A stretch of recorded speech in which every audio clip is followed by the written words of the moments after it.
Is being one of Hollywood's most sought-after young actors really as glamorous as it seems? Today we're diving into the curious case of Timothée Chalamet and asking a question that might surprise you. Does it actually suck to be typecast as the go-to guy for period films? The answer might not be what you expect. You've seen him in Victorian-era costumes, medieval garb, and even as a young Bob Dylan. But is Timothée Chalamet truly trapped in the past? Let's break down this fascinating paradox. Item 1. The period piece problem. Think about it. When I say Timothée Chalamet, what's the first image that pops into your mind? For many, it's him in period clothing from films like Little Women or The King. But here's what's fascinating. This perception doesn't actually match reality. Despite what many believe, Chalamet isn't primarily a period actor at all.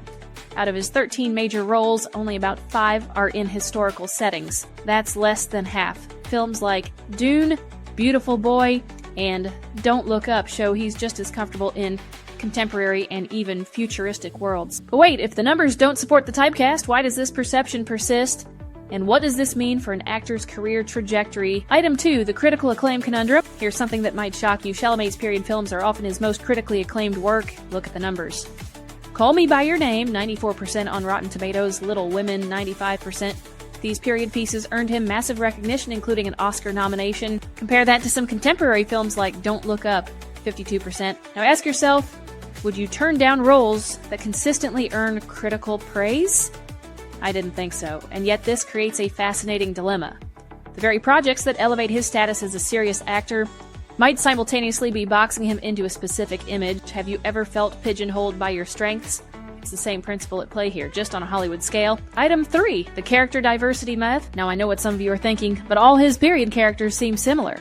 This is where things get interesting. Let's examine the actual roles. A sensitive teenager in 1980s Italy, a medieval king, a 19th century gentleman, and even Willy Wonka. These characters couldn't be more different in personality, motivation, or arc. The typecasting isn't about the characters themselves, it's purely about the historical settings. And that reveals something profound about how we categorize actors based on superficial elements rather than their actual range. Think about your own life.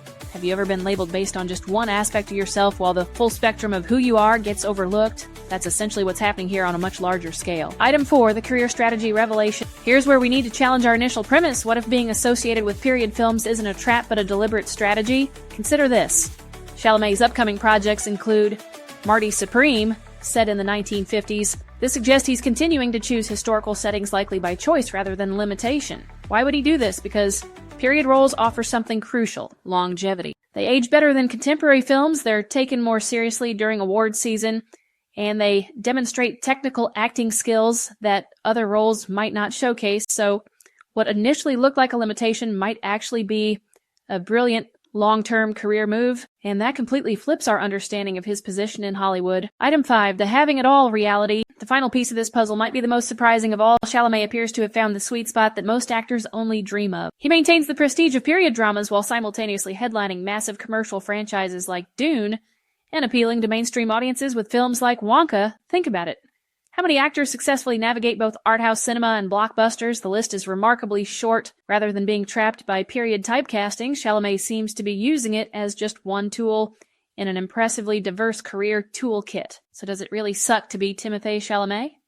The evidence suggests quite the opposite. What appears to be a limitation from the outside might actually be a carefully constructed career path that offers both critical acclaim and commercial success. If there's one thing we can learn from Chalamet's journey, it's that perception and reality don't always align, and what looks like typecasting might actually be specialization, and what seems like limitation could be strategic choice. So the next time you feel pigeonholed by your strengths, remember, sometimes what others see as your box might actually be your launching pad. Like, comment, and subscribe for more unexpected insights into Hollywood's biggest stars, and let me know below. Which actor would you like me to analyze next?